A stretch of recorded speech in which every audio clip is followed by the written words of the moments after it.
In just 36 seconds, one of country music's biggest legends went from sitting on The View's couch to storming off the set after Joy Behar crossed a line that nobody saw coming.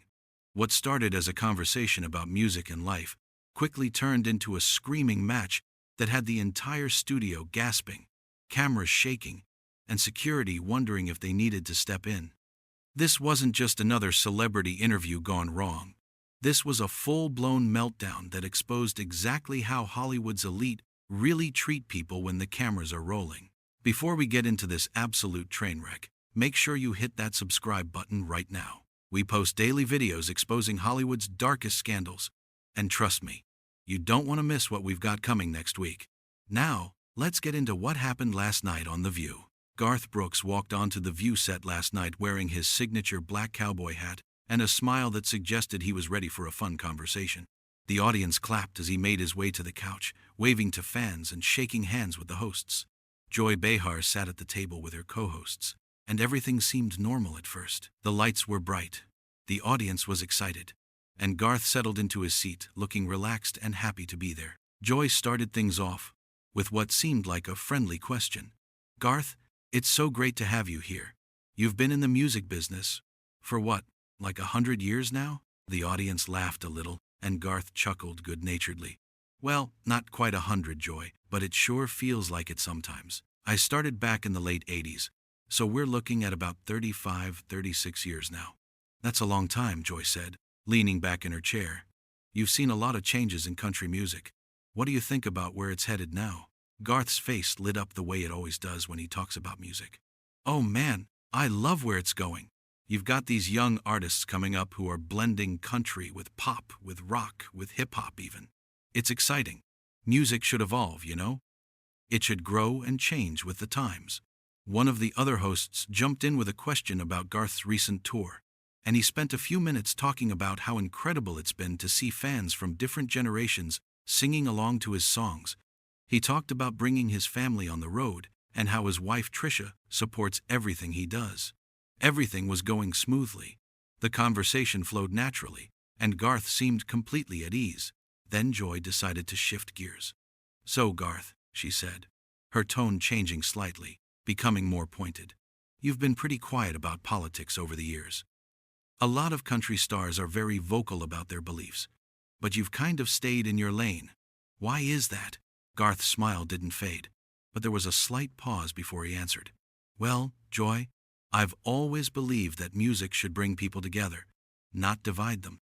I've got fans from all walks of life, all different backgrounds and beliefs. I want my shows to be a place where everyone feels welcome, regardless of who they voted for or what they believe in." "That's a nice sentiment," Joy said, but her voice had an edge to it now. "But don't you think that's kind of a cop-out? I mean, we're living in pretty serious times. Don't you feel like you have a responsibility to use your platform to speak out?" The other hosts shifted in their seats. You could feel the energy in the studio changing.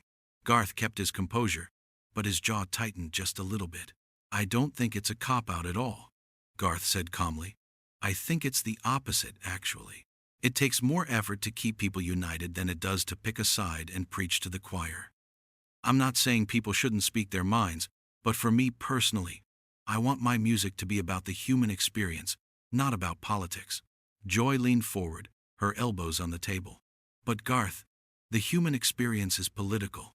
When people are losing rights, when people are struggling, when there's injustice happening, isn't silence kind of complicity?" "I'm not silent, Joy," Garth replied, his voice still steady but firmer now.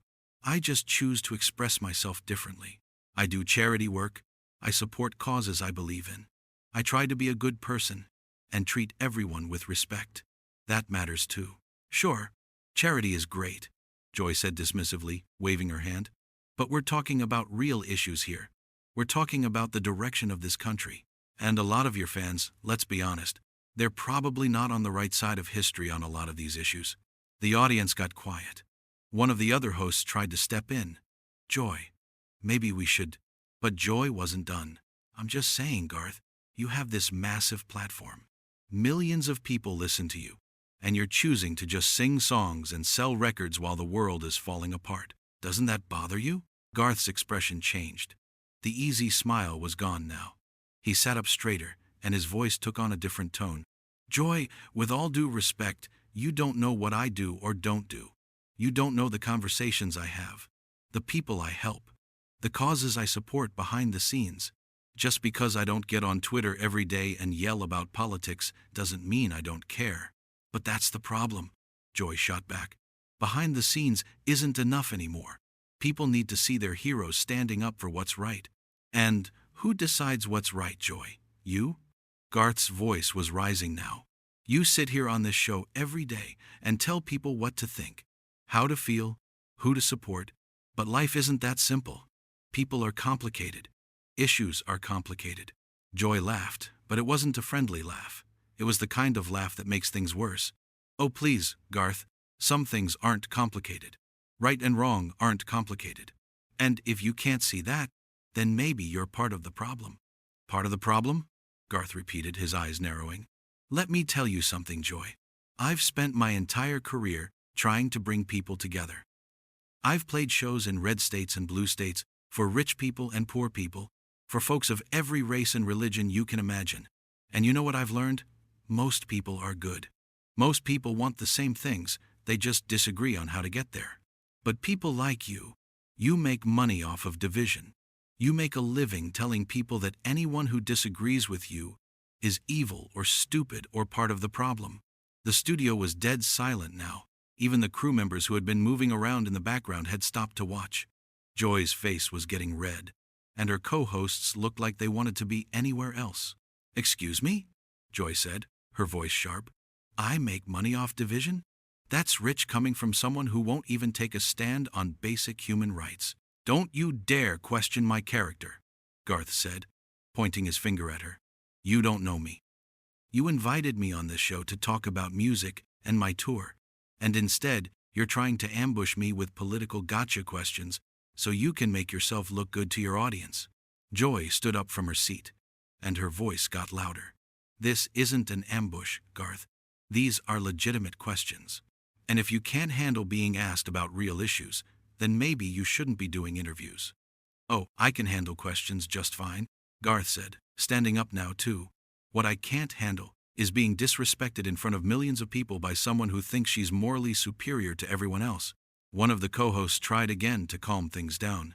Guys, let's just take a breath here and… No, Joy interrupted.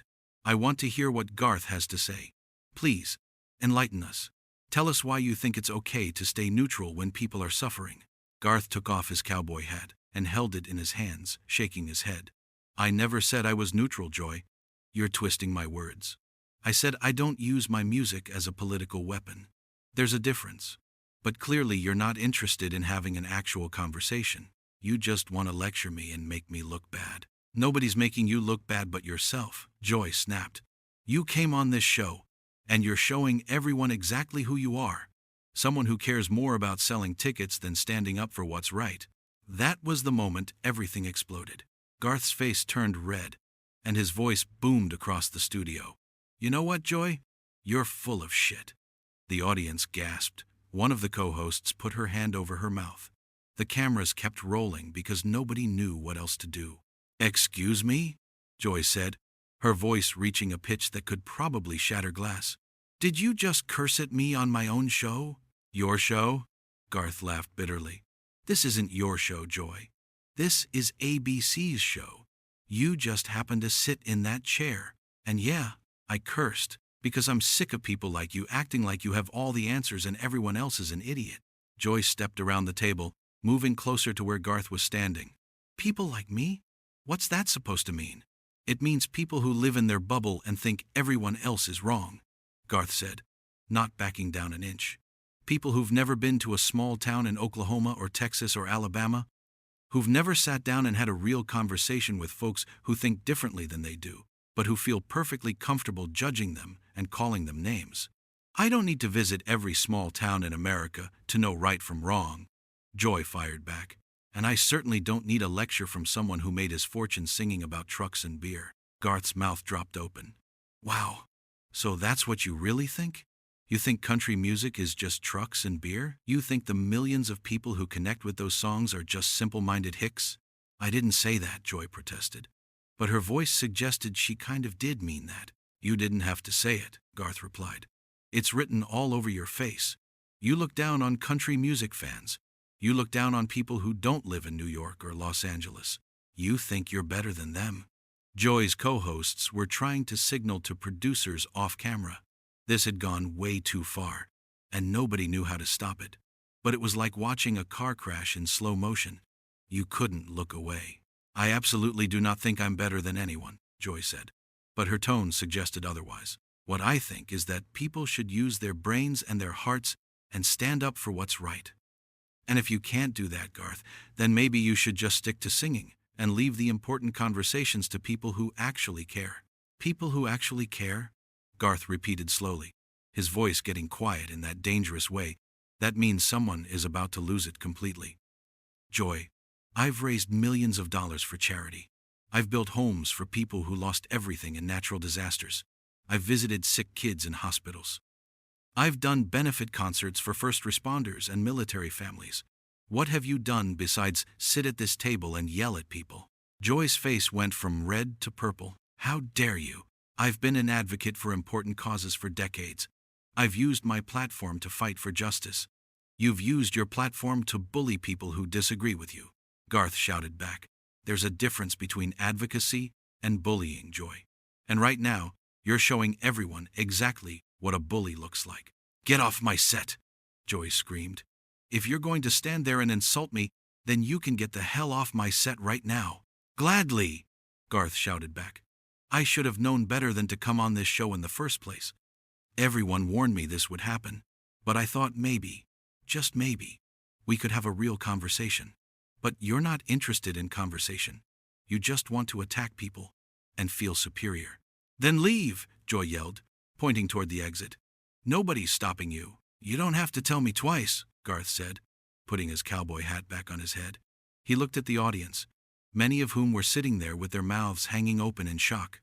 I'm sorry you folks had to see this. I came here to talk about music and share some stories, but apparently that's not what this show is about anymore. This show is about truth, Joy yelled. Something you clearly don't care about. Garth turned back to face her one more time. The truth, Joy, is that you're a miserable person who can't stand the idea that someone might see the world differently than you do. And that's sad. It's really, really sad. Get out! Joy screamed, her voice cracking. Get out right now! One of the producers started walking toward the set, probably to try and escort Garth out. But he was already moving toward the exit. His microphone pack was still on, so everyone could hear him muttering under his breath about what a disaster this was. I mean it, Garth. Don't ever come back here, Joy continued yelling, even as he was walking away. We don't need people like you on this show. Garth stopped at the edge of the set and turned around one final time. The camera zoomed in on his face, and you could see he was genuinely angry but also disappointed. You know what the saddest part is, Joy, he said, his voice carrying across the quiet studio. I actually used to respect you. I thought you were smart and funny, even when I didn't agree with you. But this right here, this is just ugly. You turned what could have been a nice conversation into a fight because you couldn't help yourself. You had to go for the attack. You had to try and make me look bad. And in the process, you showed everyone who's really small-minded here. Security, Joy called out. Can we get security to remove this man? I'm leaving, Garth said, holding up his hands. Don't worry, I'm leaving. But let me tell you something, and let me say this clearly, so everyone watching at home understands. This is what's wrong with this country right now. It's not the people in the small towns. It's not the folks working hard and trying to raise their families. It's people like you who make everything about politics, who can't just let people be, who have to divide everyone into teams and then attack anyone on the other team. Oh, please, Joy said mockingly. Spare us the sermon. I'm not preaching, Garth replied. I'm just telling the truth. And the truth is that Americans are tired of this crap. They're tired of being told they're bad people because they don't think exactly the way you think. They're tired of being lectured by celebrities and talk show hosts who live in mansions and have no idea what real life is like for most people. My life is very real. Thank you very much, Joy snapped. Is it? Garth challenged. When's the last time you pumped your own gas, Joy? When's the last time you went to a grocery store? When's the last time you had a conversation with someone who voted differently than you and actually listened to them instead of just waiting for your turn to tell them why they're wrong? Joy opened her mouth to respond, but nothing came out. The other hosts were still sitting at the table, looking like they wished they could disappear. The audience didn't know whether to clap or stay silent. Garth shook his head and started walking off the set again. This was a mistake. I'm out of here. Good riddance, Joy called after him. And don't let the door hit you on the way out. But Garth was already gone, striding through the backstage area, with crew members jumping out of his way. You could hear his boots echoing on the hard floor as he got further and further from the set. Back on stage, Joy was trying to compose herself. Her hair was a bit messy from all the animated gesturing, and her face was still flushed. Her co-hosts were attempting to salvage the situation. But what could they really say? Well, one of them started. That certainly got heated. He completely disrespected me, Joy said, her voice shaking slightly. He came on this show and attacked me personally. Joy, you kind of started it though, another co-host said quietly, immediately regretting her words when Joy shot her a death glare. I started it? Joy repeated incredulously. I asked him legitimate questions about his responsibility as a public figure. He's the one who got defensive and started cursing. But you did question his character. The co-host pushed back gently. And you did kind of dismiss country music. I did not dismiss country music, Joy protested. I just said, you know what, forget it. Let's go to commercial. The cameras pulled back as the show cut to commercial break. But everyone in that studio knew they had just witnessed something that would be talked about for a long time. The crew members were already pulling out their phones, probably texting friends about what they had just seen. The audience was buzzing with conversation. Some people defending Joy, and others saying she had gone too far. Meanwhile, Garth Brooks was in his dressing room, ripping off his microphone pack and tossing it onto the couch. His manager rushed in, looking panicked. Garth, what the hell just happened out there? What happened is, I just got ambushed by someone who invited me on her show just to attack me, Garth said, grabbing his jacket. I'm done. Let's get out of here. But Garth, this is going to be everywhere. We need to do damage control. Damage control? Garth laughed without humor. I'm not the one who needs damage control. I stood up for myself and for the people who support me.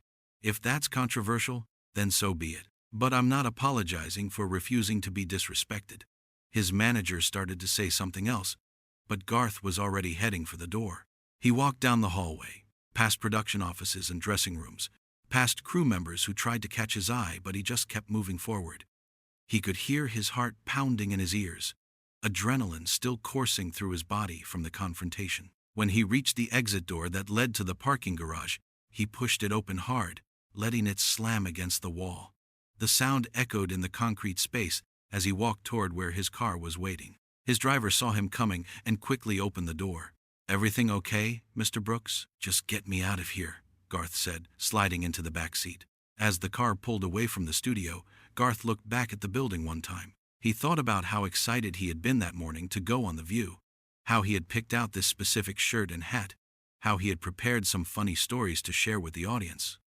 He thought about all the fans who had told him they watched the show and would be tuning in to see him. And he thought about Joy Behar's face when she had dismissed his music and his fans, when she had questioned his integrity and his character, when she had made it clear that unless he agreed with her political views, he was somehow a bad person. Garth took off his hat and ran his hand through his hair. He was 50-something years old, had sold over 100 million records, had played for presidents and kings, had filled stadiums around the world. But he had never, in all his years in the entertainment business, been treated with such disrespect on what was supposed to be a friendly talk show appearance. The car merged into New York traffic, and Garth's phone started buzzing with texts and calls. He ignored them all, just staring out the window at the city passing by. He knew this would be all over the internet within minutes. He knew people would be taking sides, arguing about who was right and who was wrong. He knew there would be think pieces and hot takes and probably some people calling for him to apologize. But he wasn't going to apologize. Not this time. He had tried to be respectful. He had tried to explain his position calmly and thoughtfully. And he had been met with condescension, mockery, and outright hostility, all because he wouldn't play the game Joy wanted him to play. wouldn't be the political puppet she wanted him to be. His phone rang again. This time it was his wife, so he answered. "Hey, baby. Garth. I just saw what happened. Are you okay?" "Yeah, I'm okay. Just angry and disappointed. You had every right to walk out of there." She was completely out of line. "I know. But people are going to say I couldn't handle the heat or whatever. Let them say what they want. Anyone who watched that knows she was attacking you from the start.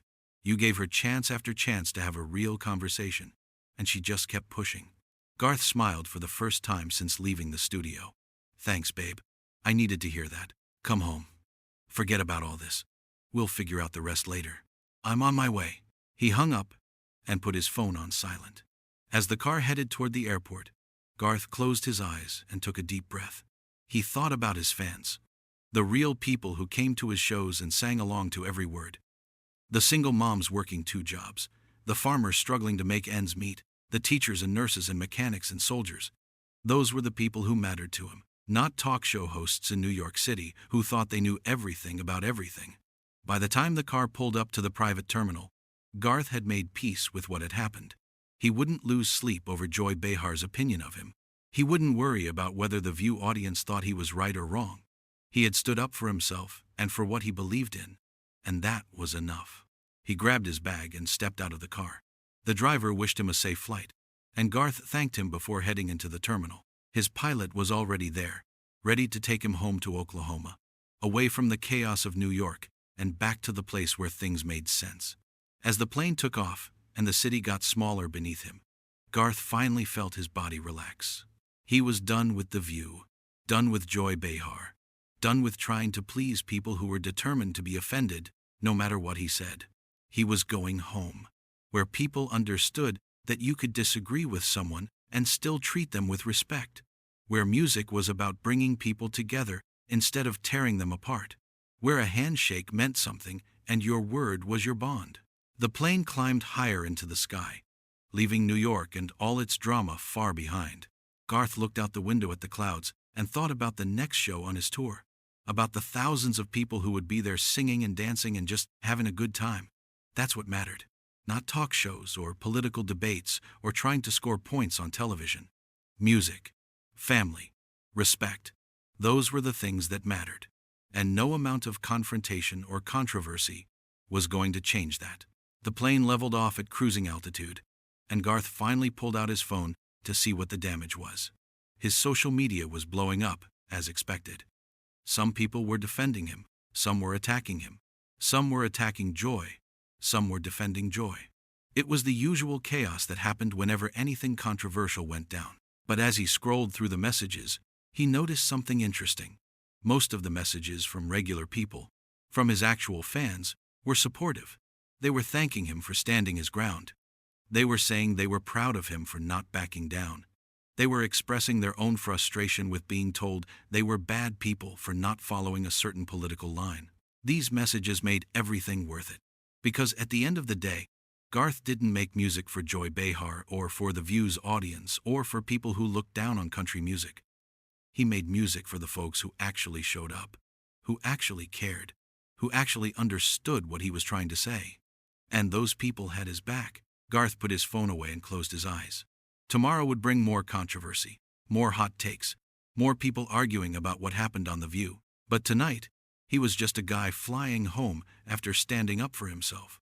And he felt pretty damn good about that.